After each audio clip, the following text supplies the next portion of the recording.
Hey there, everyone. It's Coach Cole here, and welcome to Leadership Lessons. This is your hump day boost to get you through the rest of the week. I was editing a podcast this morning, and there was a couple of little sound issues within the podcast. And there was like a reverb, there was like a bit of just an undercurrent behind the person that I was interviewing.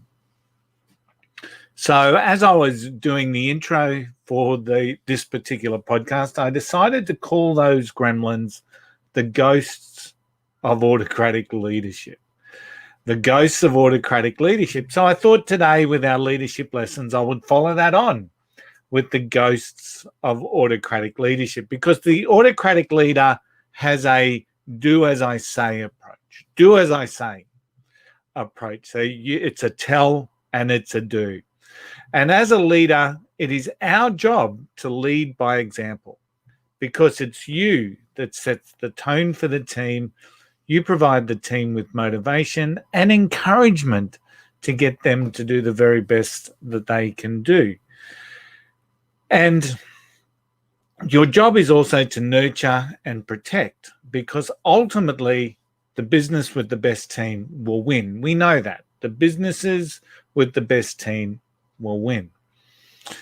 But yet autocratic or tell and do leadership is still something that too many people believe is the answer, because a lot of leaders believe, and a lot of managers, that becoming a leader, becoming a manager makes them infallible and gives them like this supreme authority over the team. Now, I'm not talking about anything political at this particular stage, but you may see some symptoms of this in political life. But ultimately, the tell and do approach is because leaders believe that they are infallible.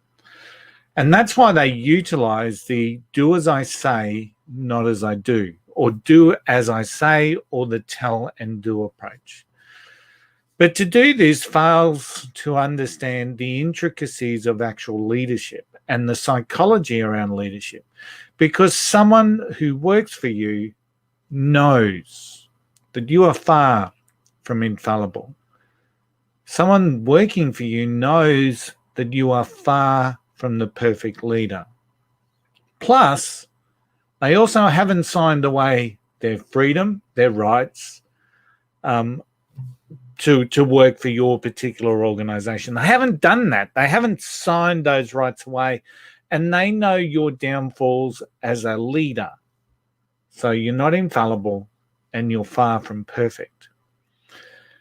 Instead of saying what I say goes, because that ultimately lacks emotional intelligence, it ultimately lacks the creation of a spirit of camaraderie.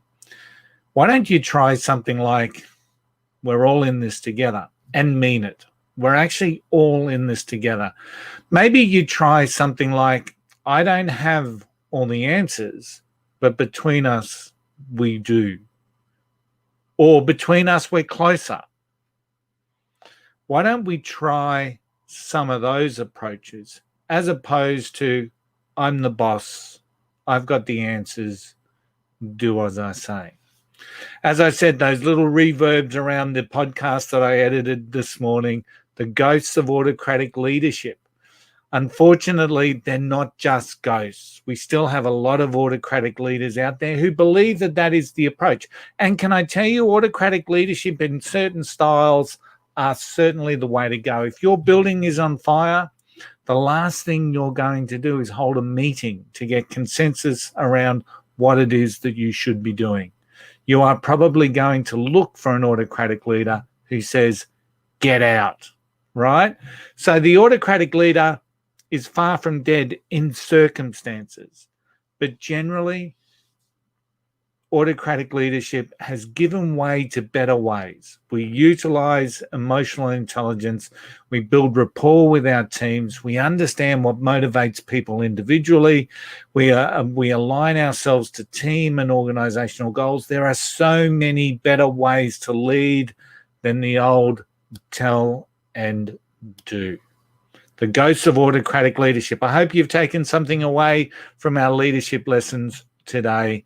Thanks for tuning in. I'll see you next time. Bye.